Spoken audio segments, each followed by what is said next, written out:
I'm Bill Gray, and I'm the priest of the Anglican parish of Bobcaygeon, Dunsford, and Burnt River. I'm out for my daily walk, enjoying the sunshine, which of course helps all of us to cope with living in isolation during the COVID-19 pandemic. I'm reflecting today on the message for the third Sunday of Easter, April 26, where we hear in the Gospel of John, the 24th chapter, the story of the travelers on the road to Emmaus. Just like those travelers on the road to Emmaus, many of us are traveling on this journey through a pandemic, and we're reflecting on that as we're out for our own daily walks, for our own mental health and well-being. The theme in the story of the road to Emmaus is that these travelers encounter a stranger whose identity they don't know. It made me reflect on the fact of I wonder how others see us as opposed to how we often see ourselves. Years ago, when I was an Anglican priest in Windsor, Ontario, I was out for a similar walk, which took me to a local retirement home where I wanted to drop in and visit a parish member who was a resident. As I was traveling up the elevator, I met two strangers who struck up a conversation with me. The way they chatted with me and carried on, it made me think that we'd either met before or they had mistaken me for someone else. And as they got more detailed in their conversation with sharing personal information, I thought I'd better make sure what the case was, so I asked them if we had met before or if they knew who I was, and they said, "Of course. You're Sam, the bartender from the local sports club that we attend."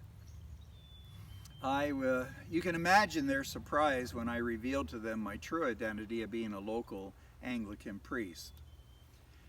I always regretted not following up on a fantasy I had, whereas I thought one day I would go to the trouble of attending the lounge in the evening at the sports club, and I would meet Sam the bartender, and if I thought he was a reasonable facsimile of myself, I would arrange with him a pulpit exchange where he, on some given Sunday, would show up and perhaps offer a message in the pulpit on my behalf, and I would spend an evening at the sports club where I would be the bartender in the lounge, and we would see if anybody could tell the difference or if they really confused one for the other.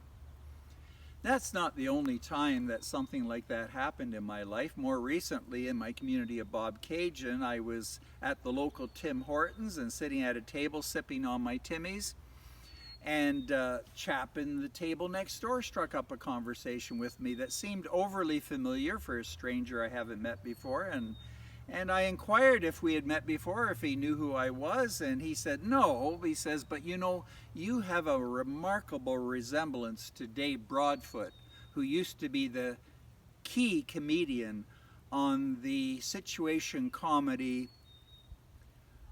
The Royal Canadian Air Farce on CBC." And we laughed. I wasn't sure this was exactly a compliment because Dave has not been with us for many years now, as he's gone on to his eternal reward. And he was a fella who liked to engage in very elaborate, outrageous comedy sketches where he dressed up in a variety of elaborate costumes. Well, maybe that's exactly not unlike what a priest does as well. So perhaps I could see the resemblance. All of this has got me to thinking, though, how do we see ourselves and how do other people see us?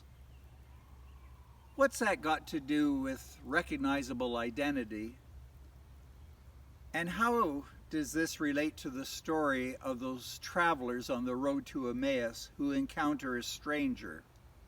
Someone they didn't seem to recognize, but perhaps should have known. On the road to Emmaus, the way this story unfolds, Cleopas is traveling down the road with a companion who is not identified, and they're talking about the recent events that have taken place in Jerusalem. They have known and were witness to the outrageous calamity when Jesus was put on trial, and he was executed.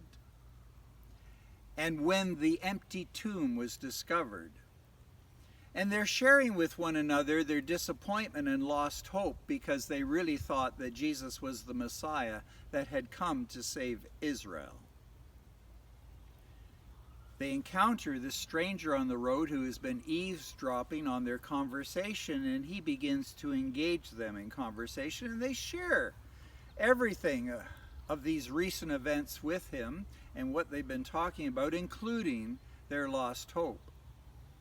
This stranger seems to be very knowledgeable, and he shares with them the fact that didn't they understand the meaning of scriptures? And he takes them through some of the key scriptural stories that are meant to convey that all that has happened in Jerusalem was the fulfillment of the will of God and the way it should have happened for the salvation of Israel.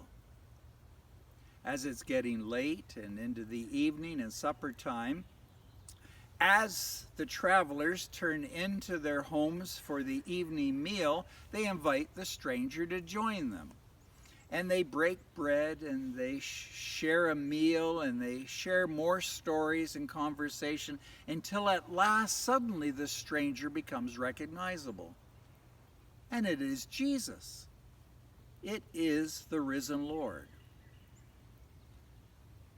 This story shows us many things, that as we're traveling along the road of life, as we're out walking and trying to explore the mysteries of what this all means, that sometimes Jesus is walking alongside us and he's present to us, but he's unrecognizable.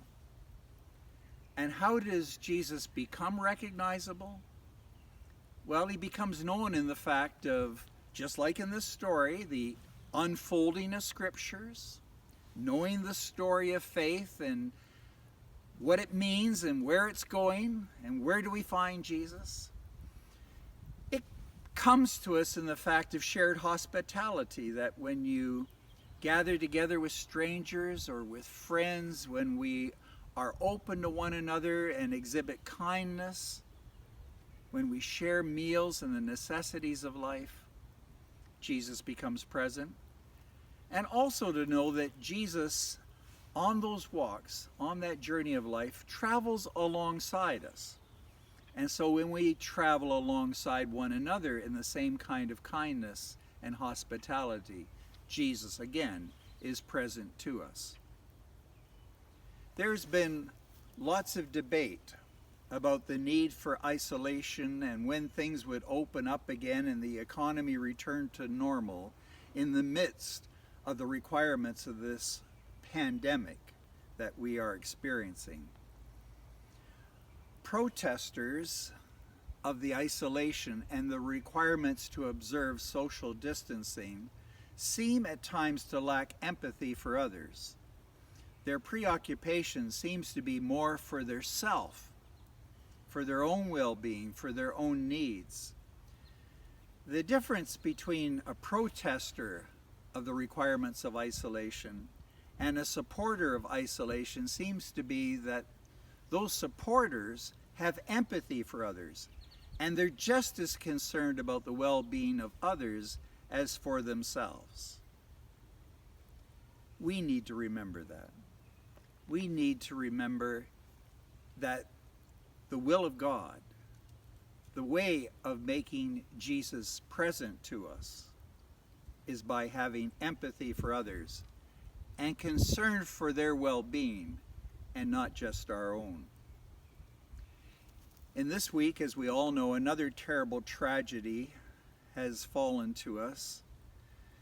We as a country, as a nation, as a community have journeyed alongside of and walked alongside of our poor brothers and sisters in Nova Scotia that have lived through a mass shooting. And we know the terrible consequences and results for their families and friends as they grieve this loss and have their lives forever changed and forever drastically, in some ways, detrimentally affected for the rest of their life because of the loss of loved ones. We know that not all walks lead to good results. Some of those that were out for walks in Nova Scotia encountered evil, and they suffered the consequences as a result. Again, this result of the evil in Nova Scotia was of a very mentally disturbed individual who had lost his way and was unable to empathize and be concerned with the well-being of others, but somehow became absorbed only with the mental distress that he experienced in himself. If Jesus is not present when that kind of self-absorption takes place, rather it is clear that Jesus is with us when we recognize that we need to be empathetic and caring of others, when the scriptures that teach us that is unfolded to us, when we engage in acts of kindness and hospitality to one another, and when we look up and see that the kind stranger walking alongside us is indeed the face of Jesus himself.